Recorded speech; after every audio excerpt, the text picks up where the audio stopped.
Hello everybody and welcome back to the channel. My name is Voiddyn and today we're going to be going over Journeying Together, the new Pokemon TCG set that is coming out that features Hop, Lillie, N, and Iono as partner Pokemon, something we haven't seen in a long while. Gives us old gym leader vibes, Misty's Pokemon, Brock's Pokemon, things like that. I'm really excited to see it, and we're going to go through some of the highlights of Journey Together. Note this isn't the full set review, as those take a very long time, and honestly I feel like no one wants to see all of those cards, right? People would rather see what I personally think the highlights are. Note I haven't gone over every single card yet, so we're going to talk about N's cards, Iono's cards, we'll go over Lily's cards and Hop's cards, and then if there are a couple ones that really speak out to me and say, hey, you should really keep an eye out on this card, then I'll go over those too. If you guys are looking for anything of the sort, you can check the description below for any timestamps. Starting with N's Pokemon, N has a slew of different Pokemon and seems to revolve around N's Zoroark EX. N's Zoroark EX has the ability Trade, which lets you discard a card from your hand in order to use this ability, and once per turn you may draw 2 cards. This is very, very good and kind of reminds you of the old Zoroark EX that defined the format. Card was absolutely bonkers and love to see it coming back in a certain shape or form. It also has the attack Night Joker for 2 dark energy that lets you choose one of your benched N's Pokemon attacks and use it as this attack. We're going to keep this in mind as we go over N's other Pokemon, as N's Pokemon seem to be a little bit less strong in certain aspects as someone like Hop's, but N in itself has its own advantages. We're going to start off with N's Clank, which doesn't really seem to be the best. N's Clank has the attack Triple Smash that deals 120 damage for each heads you flip. You flip 3 coins, and I mean, it's not that bad, right? But honestly, at the end of the day, 3 energy in a stage 1 is absolutely not worth it for this card. The next card we're going to be looking at is N's Darmanitan. N's Darmanitan has 2 attacks to it, which are pretty okay, which is Backdraft. For 2 energy, deal 30 times the amount of energy in your opponent's discard pile. Now, this is pretty okay, as there are a couple decks in the format that originally care about energy in the discard pile. And honestly, you can hit respectfully if fire is a weakness, but there's also Blaseball Cannon. Blaseball Cannon deals 90, but you can discard all energy from this Pokemon. It also deals 90 to one of your opponent's benched Pokemon. While not exactly the best for Zoroark EX, it does synergize with a trainer that we'll be talking about a little bit, and 90 to the active, 90 to the bench isn't terrible, but it may not be exactly what's needed in the current format. As for other end cards, we do have N's Joltik, which has the attack Crackling Short for 2 energy, deals 30 damage, and before doing damage, discard all Pokemon tools from your opponent's active Pokemon. If you discarded a Pokemon tool this way, your opponent's active Pokemon is now paralyzed. Now, again, it's one of those things that may not be the best, but if you're playing N Zoroark, you want to have all these different types of utility and things to go along with it. So N's Joltik, while it might not be the best, it's almost there. It's almost there. You might see it in some sort of control list, but it's no Badoo. We also have N's Sigilyph. N's Sigilyph has a Psysphere attack for 20, which is okay, but the interesting attack is Victory Sigil. For 1 Psychic and 2 colorless, if you have exactly 1 prize card remaining when using this attack, you win the game. This could synergize with stuff such as Dusknoir when you set up certain prizes, and then, you know, you search for your N's Sigilyph, play it down, attack with Zoroark, take that last prize and win the game. But honestly, there's not that many N's cards that you're going to be playing besides this next attacker that we're going to be talking about, and that's N's Reshiram. N's Reshiram has the attack Powerful Rage that says this attack deals 20 damage for each damage counter on this Pokemon. It costs a fire and a lightning, and it's not that bad, right? 20 damage per damage counter on your Zoroark EX, which has, I believe, 280 HP, might be good enough to play, but the second attack might be worth it as well. The attack Virtuous Flame, which normally costs 2 fire, 1 lightning, and a colorless, deals 170 damage with no effect, but that's really good with Zoroark, which would only cost 2 dark. Again, the format's a little bit too fast for this, but after rotation it might slow down enough where you could get away with playing Virtuous Flame. Now to talk about cards that really make this shine is N's PP Up. You attach one basic energy from your discard pile to one of your benched Ends Pokemon. Now, this isn't basic, this isn't anything else, it's just energy from discard pile to one of your benched Ends Pokemon. Let's say you're playing Ends Darmamantian. Ends Darmamantian using Ends PP up kind of synergizes, right? You go Zoroark, attach, deal 90 to the active, 90 to the bench. You have a Zoroark afterwards that's ready to go. You Ends PP up, and then attach an energy, and then all of a sudden it's ready to attack again. We can also use Ends PP up with something like Energy Switch. You're going to hear me talk about Energy Switch a lot for N and Iono, because these cards that allow you to unconditionally attach to certain named Pokemon will allow you to switch onto other Pokemon that might be a little bit stronger. So, you know, you take something like Ends PP up, attach it to something like, I don't know, Ends Joltik, something that, you know, normally would have energy attached to it that's staying on the bench, and then you energy switch it into the active. That's currently what a lot of Regidrago lists are doing right now. They're finding ways to attach and do all these things, and then using energy switch to put them into the active. But finally, N does have his own stadium with Ends Castle. Each Ends Pokemon in play, yours and your opponent's, has no retreat cost. This allows you to swap in and out things, and also lets you kind of synergize with Ends PP up, right? You attach to stuff that you need onto the bench, Ends Castle gets played, you get the free retreat to bring that into the active and do the attacks that you want. It also stops you from getting stall locked with a lot of these pieces that might be sitting on the bench because of the fact that you're using Ends Zoroark. Now, is this going to be a big archetype? Probably not. It does have potential. I'm curious to see where it goes, but honestly, Ends is like, if I had to make a tier list, right? Like if we have like a tier list graphic pulled up right now on the screen, we'd have N at like B tier. Like it's solid, but it's not anything that I think is going to dominate the format. You might see N Zoroarks being played because of that trait ability, and that on its own might be the thing that pushes N into being a reliable card. Next, we're going to cover Lillie. Lillie's a little rough because, unfortunately, Lillie's stuff is not really as strong as everybody else's. The first thing we look at is Lillie's Clefairy EX. It has the Fairy Zone ability that says weakness of each of your opponent's Dragon Pokemon in play are now Psychic. This is pretty good if we're dominated in a format with Dragons. Unfortunately, right now, Lillie's Clefairy EX would be really good into Regidrago, which would give you like a better Gardevoir matchup and things of the sort, right? But that's rotating by the time that this hits. We might have a time, like a week period, 2-week period, where everything is standard for a little bit in paper, but not online. So overall, I think this card is here for stuff that's going to come down the line. We might see more Dragon stuff in the future, but as is right now, it may not be the best. Lillie's Clefairy does have Full Moon Rondo, which deals 20 more damage for each benched Pokemon, yours and your opponent's. Now, this is a common attack that's seen a lot. I think overall, Lillie's Clefairy is fine, but it just does not have a place yet. Along with that, our next Lillie card that's worth talking about is Lillie's Ribombee. It has the Inviting Wink ability that says once during your turn, when you play this card from your hand, evolve one of your Pokemon. You may look at your opponent's hand, choose any number of basic Pokemon you find there, and put them on the bench. Now, this is kind of cool because it does synergize with the Clefairy a little bit. Filling up both benches makes it hit harder, right? Let's say you have 5 on your side, 5 on their side. You do get to hit for that extra 100 and 200 to 20, but you have to be able to fill up both benches to do that, and Area Zero Underdepths may also lend to that too, which allows people to extend the bench if they have Terra Pokemon. But again, you see how much work we're talking about to get this to work?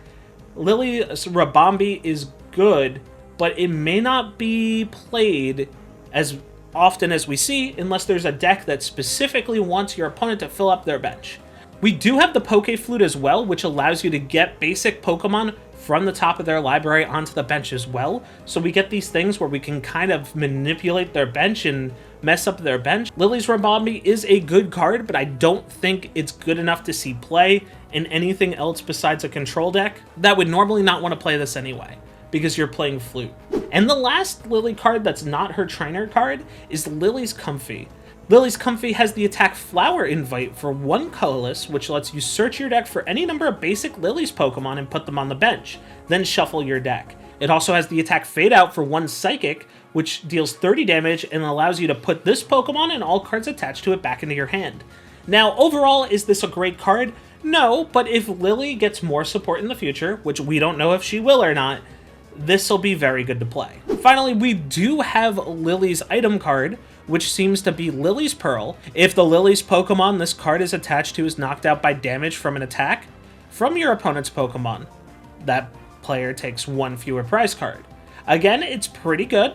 I will say that this is a card that definitely supports the format, but I don't think overall it is something that is going to push the meta forward or make anything really crazy. Going back to our tier list that we were talking about before, I'd put Lillie in a solid C tier, right? Lower than everything else. It has playable cards, but I don't think the format is going to support what it's trying to do, especially because the card quality is a little bit low. Now we're going to move on to Hop and Iono, which seem to be the stronger of the 2 trainers that are included in this set. Honestly, when it comes down to it, if you are playing any of the 2 trainers exclusively to make their own deck, Iono has the best draw support out of all of these, while Hop has some of the most aggressive attackers in here. Honestly, I think when it comes down to it, Hop is probably the best, but let's go over Iono before we get to Hop. Now, Iono has some really cool attackers and some really cool stuff overall, but we need to talk about the cards that make Iono fantastic. So Iono has Iono's Bellibolt EX, which has the ability Electro Streamer. As often as you'd like during your turn, you may attach a basic lightning energy from your hand to one of your Iono's Pokemon. It has the attack Thunderous Bolt, which deals 230 for 4 energy, and this Pokemon cannot attack during your next turn. Again, the attack is not really as relevant here as the ability Electro Streamer. This Pokemon should probably never attack in the decks that it's played in, because you're mostly just playing it for the ability. Now, to go along with that, we have Iono's Kilowattrel. Now, this is a fantastic card. It has the ability Flash Draw. You may discard a lightning energy from this Pokemon in order to use this ability. Once during your turn, you may draw cards until you have 6 cards in hand. So the idea is that you will use stuff like Bellibolt to attach to Kilowattrel, and then discard that to draw and refill your hand. There's tons of ways to get energy back from the discard, like the Stadium that we're going to talk about in a little bit, but let's finish talking about Iono's attackers. Normally when we talk about attackers, we don't talk about the basic Pokemon unless they have something that's relevant. Iono's Voltorb is completely relevant alongside Iono's Electrode. Iono's Voltorb has the attack Chain Bolt, which deals 20 damage for each lightning energy attached to your Iono's Pokemon. Because you have so many Iono's Bellibolt, and you have so many Iono's Kilowattrel, I could see Chain Bolt being huge in this type of format. We also have Iono's Electrode, which deals 100 damage to itself with Heart Pounding Bomb, and you flip a coin. If it's heads, your opponent's Pokemon is knocked out. Heart Pounding Bomb feels like a joke, but honestly, there's a bunch of little cards that increase the HP of your Pokemon that allows it to use this a second time. Now, are we going to really use something that knocks itself out and has only a chance to knock out your opponent's Pokemon? Maybe. Maybe there's a deck that plays this. Maybe something that's okay with running a little bit behind, that's willing to uptrade Electrode into a 2-prizer, especially if you're using Voltorb as an attacker already. Again, it's definitely something to consider, and honestly just seems super fun. Now, Iono may not have its name in this stadium, but the stadium was built for the Iono list. Iono has the stadium called Levincia. Once during each player's turn, that player may put 2 basic lightning energy cards from their discard pile into their hand. Now, this is really cool because of the fact that you're already discarding cards to Kilowattrel already, which makes you draw a ton of cards. And honestly, I really think we're going to get to the point where you're going to see Iono doing a whole bunch of cycling with this type of stuff. Very, very cool stadium, and honestly, one of the better cards printed in this set. If you're playing Miraidon already, you are eating up because of this. Also, on top of that, you might be playing like the Kilowattrel, Iono's Bellibolt type stuff, maybe in something like Raging Bolt as well, because of the fact that you don't care how many times you get to attach in a turn. You could play something like Raging Bolt in Iono's Bellibolt to just throw all of your stuff onto your Bellibolt, and also throw all of your stuff onto your Kilowattrel, refill your hand, constantly do this, and hit for huge numbers with Raging Bolt. So this might be a Raging Bolt W that we don't know yet. Especially when we get to play stuff like Sada's as well in this already heavy energy discarding format. Now that's just an idea, right? There's tons of other lists that you could see. You could see Iono having its own list and other really cool stuff. This is a solid A, maybe S tier draw engine. Now on to Hop. Hop is a little bit different and also probably the strongest in this set. So let's talk about kind of what makes this super good. And everything we're talking about, we're going to be talking about Hop's Choice Band along with it. When Hop's Pokemon has this card attached to it, and it uses an attack, the attack costs 1 energy less and does 30 more damage to your opponent's Pokemon. Now, 30 damage may not seem like a lot, but if you add 30 and 30 and 30, you're going to be doing a lot to it. We also have Hop's Snorlax as well with the ability Big Belly. The attacks of your Hop's Pokemon deal 30 more damage to your opponent's Pokemon. This is one that just sits on the bench. You only have it as a one of, and it has a killer attack of Dynamic Press, dealing 140 to your opponent's active while only dealing 80 to itself. Honestly, very good. And you also have Post Wick as a stadium too. The attack of Hop's Pokemon deal 30 more damage to your opponent's Pokemon. Now, let's keep this in mind. If you have all 3 out, that's about 90 additional damage you're going to be doing to stuff. So let's keep it through that lens while we look through all of Hop's actual Pokemon. Hop does have a Sandaconda, which seems pretty okay, but I'm gonna kind of skip it as that's not really the exciting card. We have stuff like Hop's Corviknight as well, and honestly, that's not as exciting. I'd rather stick more on the exciting cards like Hop's Zacian EX. Hop's Zacian deals 30 damage to your opponent's active with the Close Cleave attack, while also dealing 30 damage to your opponent's benched. So let's say you have the almighty trio of Hop's Snorlax, Hop's Choice Band, and the Stadium out. Close Cleave costs 0 to attack, deals 120 to the active and 30 to the bench. Honestly, Buzzwole GX is probably very jealous of everything that's going on here. I can't believe how strong that is. Along with that, we also have Brave Slash, which deals 240, plus the Choice Band, Snorlax, and Stadium is going to be another 90 for 330 for 3 energy. Now again, 3 energy is going to be a lot, but we'll try to get to that point. But honestly, if you're just playing this card for the Close Cleave, it is more than enough. The last card that basically makes this into Buzzwole Lycanroc from the old days is Hop's Dubwool. It has the ability Challenge Horn that says when you play this from your hand to evolve one of your Pokemon during your turn, you may switch in one of your opponent's bench Pokemon to the active spot. So for folks that don't know, Buzzwole Lycanroc was an old fighting deck back in Pokemon that was very strong, that was all about, you know, jet punching to the active, dealing 30 to the bench, and then eventually kind of softening up all these guys, then evolving your Rockruffs into Lycanroc GXs to bring up something from the bench into the active to knock it out. Hop's Dubwool allows you to do something kind of the same, and really get these like cool drag up bosses for free knockouts. Now finally, a card that a lot of people are not as excited for, but I think I'm really excited for, is Hop's Cramorant. I love cards that can get free attacks and that actually do something that are kind of conditional. This kind of reminds me of like the Ultra Beasts that were played back in the day. Hop's Cramorant has the attack Fickle Spit. For 1 energy, it deals 120 damage, but if your opponent does not have 3 or 4 prize cards remaining, this attack does nothing. So Fickle Spit plus all the bonuses ends up being 120 plus 90, that's 210 for no energy. So 210 is a lot as we're weakening up everything with this Zacian EX that is just, you know, hitting stuff repeatedly, knocking stuff around. Hop's Dubwool allows you to pull things forward. Cramorant will help you get the knockout. And then Cramorant, yeah, it might be a dead card, but at the end of the day, it did almost everything that it needed to do. The last trainer card that Hop has to really talk about is Hop's Bag. Search your deck for up to 2 basic Hop's Pokemon and put them onto your bench, then shuffle your deck. Any card that allows you to find the basics that you need and put them onto the bench is always going to be played in some shape or form. Buddy Poffin is very good. Now let's talk about the runners-up of the cards that I think are very good, or at least good enough that I think people should be talking about.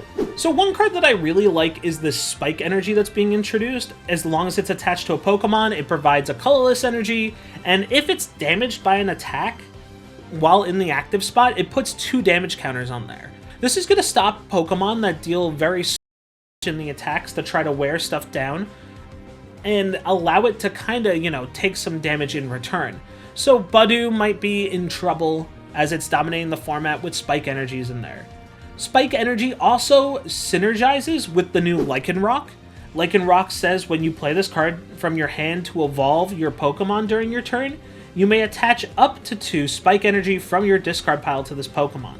Honestly, it seems pretty good. It's not the thing that's going to transform fighting Pokemon, but honestly, it's not bad at all. Now, looking at all the cards that exist here, there is some pretty cool cards that are coming out that might actually see play. One of them is Exchange Ticket, that says after counting your prize cards, shuffle them and put them on the bottom of your deck, then take that many cards from the top of your deck and put them face down as prize cards. Now, again, that could put you in a really awkward situation, but there are times where the game is honestly unwinnable because of cards that you have in your prizes, and honestly, being able to just get a redo seems like it might be worth it as a 1 of or 2 of in a list, especially since we're so Arven heavy and it's very easy to find cards. And last but not least, for an honorable mention, I'd like to mention the Dunsparce EX. The Dunsparce EX has the attack Adversary Tail, which for 1 energy deals 60 damage for each of your opponent's EXs in play. That's going to be huge for stuff that, you know, all you need is really 3 to deal a decent amount of damage. And people are already playing the Dunsparce anyway to shuffle in and draw some cards. So if you have a very EX-heavy format, this seems like something that you're going to genuinely play. There are some other cards such as Salamence EX, Mamoswine EX, Volcanion EX that we can kind of talk about. I don't think there's anything really interesting about those cards. Yeah, you could have a burn deck with Volcanion. Yes, Salamance's attack is very strong, but for 3 energy, it's just not worth it. And Dragon Impact for 4 energy seems very strong too. But I just don't think it's there to really be that competitive, and it doesn't make me feel that excited. The only thing that makes me feel kind of excited is the Mamoswine EX, which allows you to deal 180 and then 40 more for each Stage 2 Pokemon on your bench. You get to have this weird Stage 2 setup that maybe you play stuff like Pidgeot EX, maybe you play multiple Mamoswines. At what point does it become good enough where you want to play multiple Mamoswines? I'm not quite sure. But overall, I think it's really good to just be able to set ourselves up. Maybe you play TM Evolution. Man, maybe I'm selling myself on Mamoswine the more I talk about it. Okay, maybe... Alright, guys, Mamoswine... Consider doing Mamoswine. That sounds like a really fun deck. Just be careful of TMD Evolution. But yeah, guys, that's about it. That's the stuff that I'm excited for in journeying together. So, guys, if you enjoyed this video, feel free to leave a comment, sub to the channel, or give a like. If you guys think that I missed a card that you are super excited for, or you really think that I rated the cards wrong, or that, you know, Lillie's a lot better than I think it is, Hop's overrated, or something like that, let me know in the comments. I answer comments, and, you know, we'll have a cool discussion. Guys, if you enjoyed this content, I'll see you soon, and we'll do more stuff like this. Have a fantastic day, guys. Bye-bye.